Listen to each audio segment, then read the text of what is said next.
السلام عليكم، شخباركم؟ لاباس عليكم؟ نتمنى يا ربي يلقاكم لا فيديو ديالي في احسن الاوقات واحسن الظروف. اليوم صايبنا هاد الاصابع هذا وجلست نصايبهم معكم علاش لا تيجيو هائلين البنات. اصابع الشوفان بالعسل بدون سكر، تعطي واحد الطاقه للجسم، زوينين للوليدات، نعطيوهم لهم مع الصباح او في العشيه تيجيو هائلين. نتمنى لا فيديو يعجبكم وبقاو فيه حتى الاخير. مكونات بسيطه، غنحتاجو زليفه ديال الزبيب وزليفه ديال الشريحه، وعندي هنا تقريبا 500 غرام ديال الشوفان.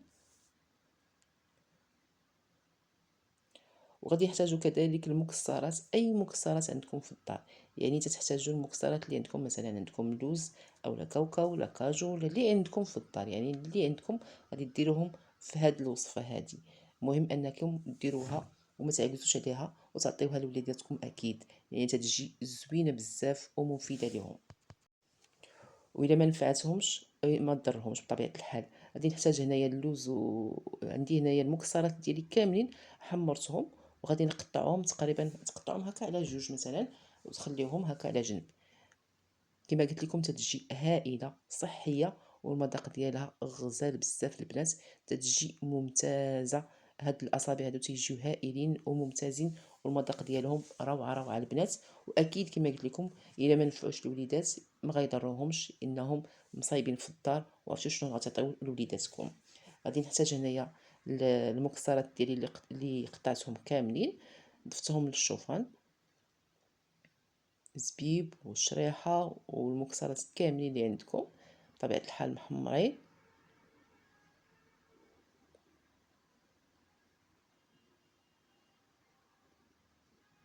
ونخلطوا الكل مزيان كما تتشوفوا معايا في الصورة.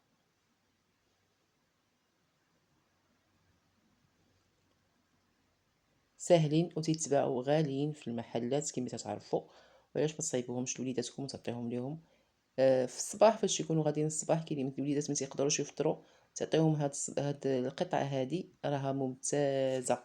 غادي نعبر هنايا الزبده ديالتي اللي غادي نحتاجو الزبده والعسل وفاني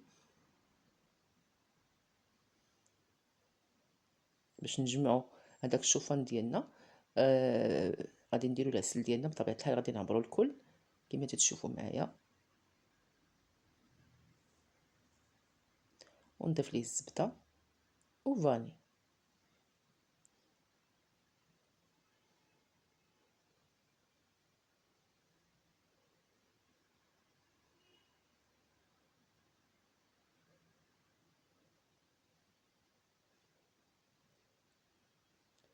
صافي غادي ندوب كلشي، نقص البوطه حتى يذوب ليا العسل مع الزبده، وعطينا واحد اللوين اللي هو محمر تيجي هائل. نقصوا البوطه مزيان وندوبوا ديك الزبيده وداك العسيله على خاطرهم حتى يعطينا هذا اللون هذا كما تشوفوا معايا. تيجي واحد المذاق تيجيو هاد الاصابع تيجيو ممتازين البنات، ثقوا بيا جربوهم وما غتندموش عليهم. بعد ما تذوب لينا الزبيده غادي نضيفوها على الخليط كما تشوفوا معايا، غادي نخلطوا كلشي مزيان. نحاولوا اننا نلبسوا الكل هذاك الخليط اللي درنا كما تشوفوا معايا، نخلطوا مزيان حتى تتعلك لينا هذيك الخلطه ديالتنا كما تشوفوا معايا، ونحسوا ان كلشي يعني ملبس بهذاك العسل والزبده.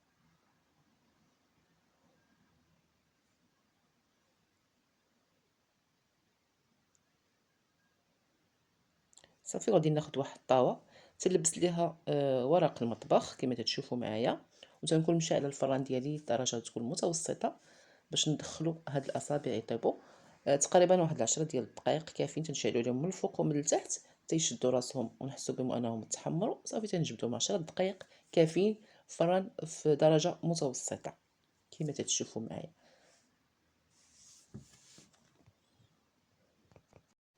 نخليهم بطبيعه الحال حتى يشدوا راسهم مزيان صافي، وتنقطعوهم الشكل اللي بغيتو، هكا اما مستطيل اولا مربع، وتعطيهم لوليداتكم وتعرفوا شنو عطيتيهم تيجيو هائلين، تيجيو ممتازين اكيد وصحيين، ما فيهمش شي مكونات اللي غدرهم. نتمنى لا فيديو يعجبكم، خليتكم على خير، الى اللقاء.